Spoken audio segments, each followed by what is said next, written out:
Et c'est l'heure de l'invité du grand journal de midi.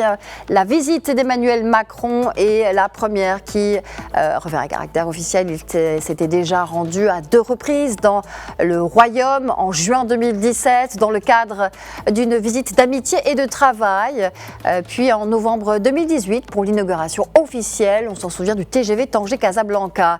Alors pour nous parler de cette visite d'État qu'effectuera donc le président Emmanuel Macron au Maroc à partir du 28 octobre. Nous sommes en direct avec Cherkaoui Roudani, expert en relations internationales et géostratégie.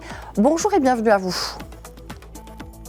Bonjour madame et merci beaucoup pour cette invitation pour décrypter et décortiquer la prochaine visite d'État du président Macron au Maroc. Alors justement, oui, au programme de cette visite d'État du président français dans le Royaume figure un entretien en tête-à-tête entre le chef de l'Élysée et Sa Majesté, le roi Mohammed VI. Quels seront selon vous les sujets phares qui seront évoqués ? Oui, vous savez, les relations entre le Maroc et la France sont des relations qui bâties sur une longue histoire de coopération stratégique, économique et culturelle. Bien évidemment, nous sommes dans un carrefour où se profilent de nouvelles perspectives de développement de cette relation.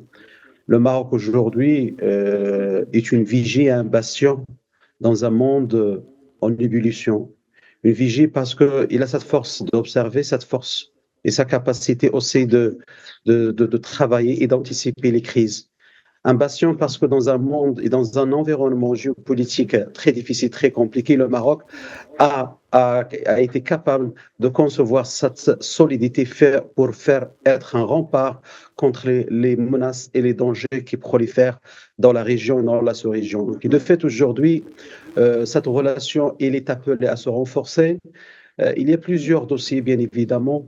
Les dossiers économiques sont très, très importants, des dimensions et aussi des dossiers politiques et stratégiques. La reconnaissance de la France, de l'intégrité territoriale du Maroc et de la souveraineté entière du Maroc sur ses provinces du Sud est un jalon dans la course régionale. C'est une reconnaissance que je peux considérer comme un tournant historique dans ce dossier artificiel.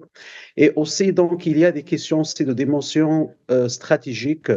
Vous savez, Sa Majesté, il a initié 2 initiatives de dimension géostratégique, l'inscription des pays du Sahel et de l'Afrique subsaharienne dans la géostratégie de l'Atlantique, et aussi le projet politique de l'Atlantique qui va être donc cette jonction entre la doctrine géopolitique du nord de l'Atlantique avec les États-Unis, les pays européens et particulièrement la France, avec l'Indo-Pacifique et comme une doctrine géopolitique américaine. Le Maroc propose une nouvelle doctrine géopolitique de l'Atlantique du Sud avec l'inscription des pays afro-atlantique dans cette géostratégie de l'espace atlantique. Et de fait, aujourd'hui, nous sommes dans une étape de renforcement des échanges bilatéraux, bien évidemment. Il y a aussi la coopération sécuritaire et de défense. Donc, vous savez, aujourd'hui, les défis sécuritaires. Oui, tout à fait. Cet aspect de défense et sécuritaire, nous allons en parler, très important, effectivement, vous avez raison. Mais il y a un moment important, un point d'orgue de cette visite du président français au Maroc, c'est le discours d'Emmanuel Macron devant le Parlement marocain le 29 octobre. Il s'agira d'un moment historique de cette visite d'État qui vise à marquer, l'Élysée l'a rappelé, une nouvelle ambition pour les 30 ans à venir. Quelle analyse faites-vous de ce partenariat qui se redessine entre Rabat et Paris et qui manifestement s'inscrit dans une durée longue ? Oui, tout à fait. Écoutez, mais la première chose, il faut dire aujourd'hui que la France, aujourd'hui, devant le système géopolitique et le système monde qui est en train de s'installer avec les crises de la guerre russo-ukrainienne, il est dans une reconstruction de système d'alliance avec ES à la fin. Donc, le système d'alliance française, il est en train de se reconstruire. Comme je viens de vous dire aujourd'hui, dans la région du Maghreb et d'Afrique, vous savez les problèmes qu'a connu la France dans les pays du Sahel, avec au Mali, au Niger, au Burkina, les opérations Barkhane, Serval, tout ça, ces échecs-là. Donc, aujourd'hui, aujourd'hui, donc la France, elle est dans une situation qui nécessite un redéploiement stratégique, une autre façon de concevoir les choses. Je pense aujourd'hui, le Maroc propose un modèle de développement économique, propose un modèle systémique capable de renforcer tous les liens de coopération stratégique du monde avec le continent africain. Je pense aujourd'hui, ce discours de Emmanuel Macron au Parlement marocain, c'est très symbolique parce que ça montre la puissance et la force des relations bilatérales entre Paris et Rabat, et aussi montre l'attention particulière qu'accorde le président français à la démocratie participative et à la démocratie représentative.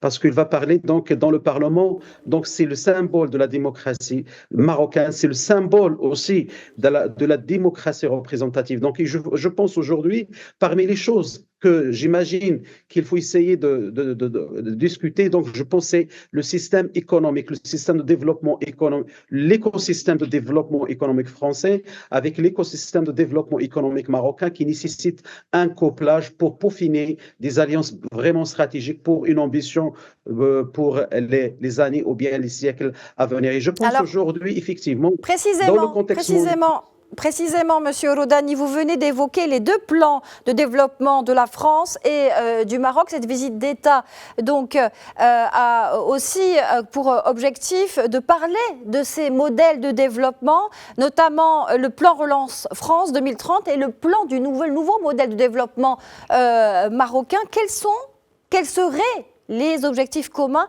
de ces deux plans, 2030 France, 2030 Maroc? Écoutez, le Maroc et la France partagent des intérêts communs par exemple, pour l'automobile, pour la transition énergétique, les énergies renouvelables.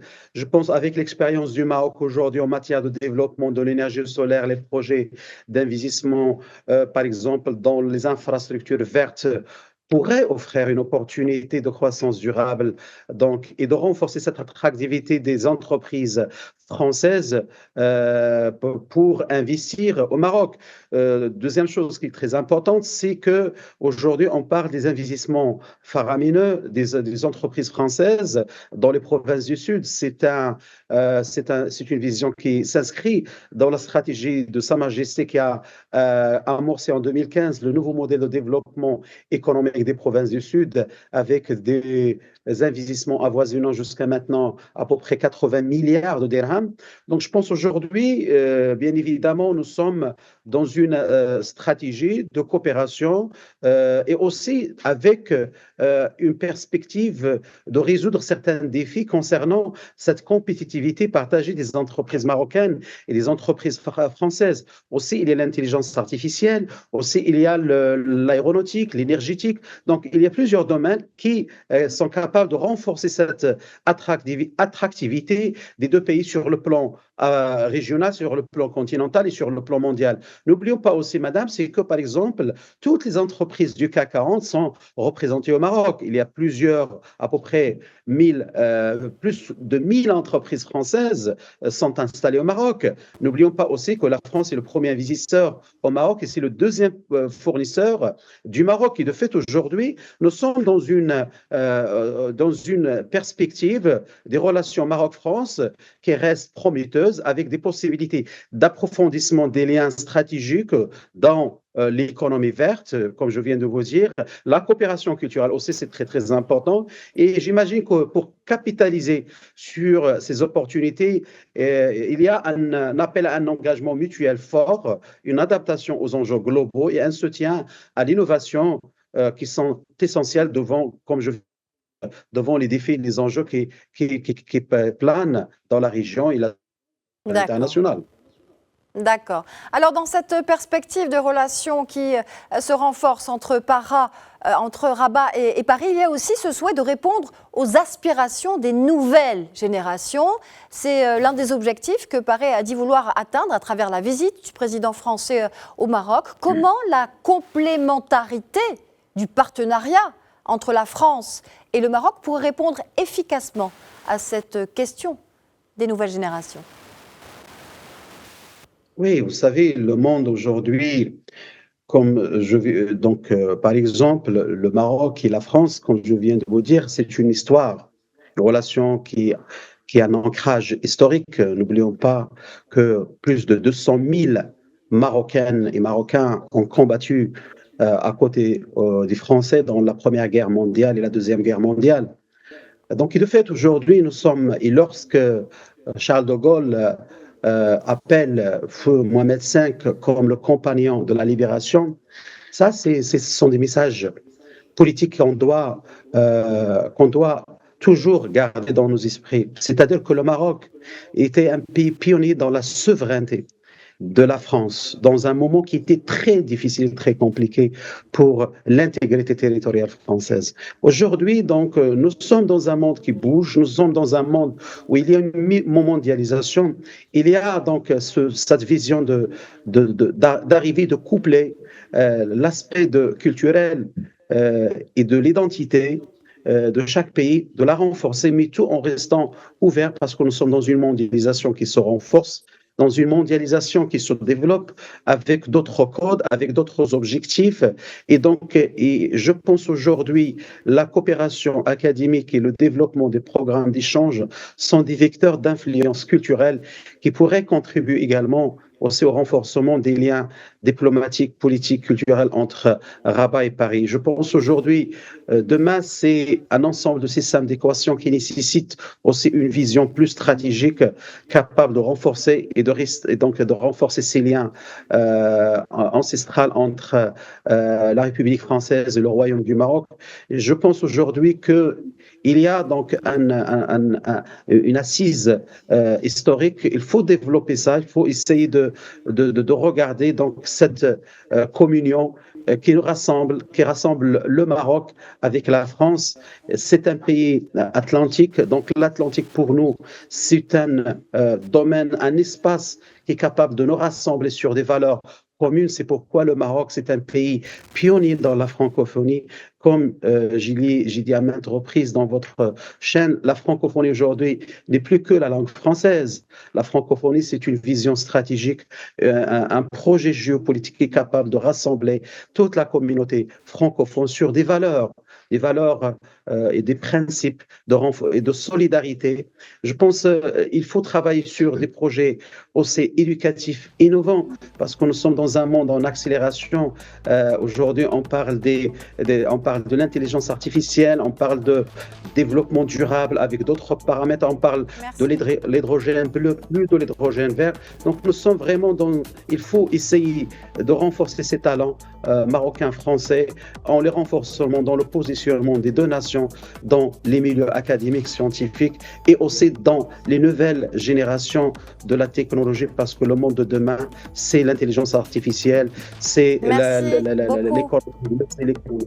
Je vous en prie. Cher Raoui Rodani d'avoir répondu à nos questions. Je rappelle que vous étiez avec nous depuis Rabat et que vous êtes expert en relations internationales et en géostratégie. Merci à vous.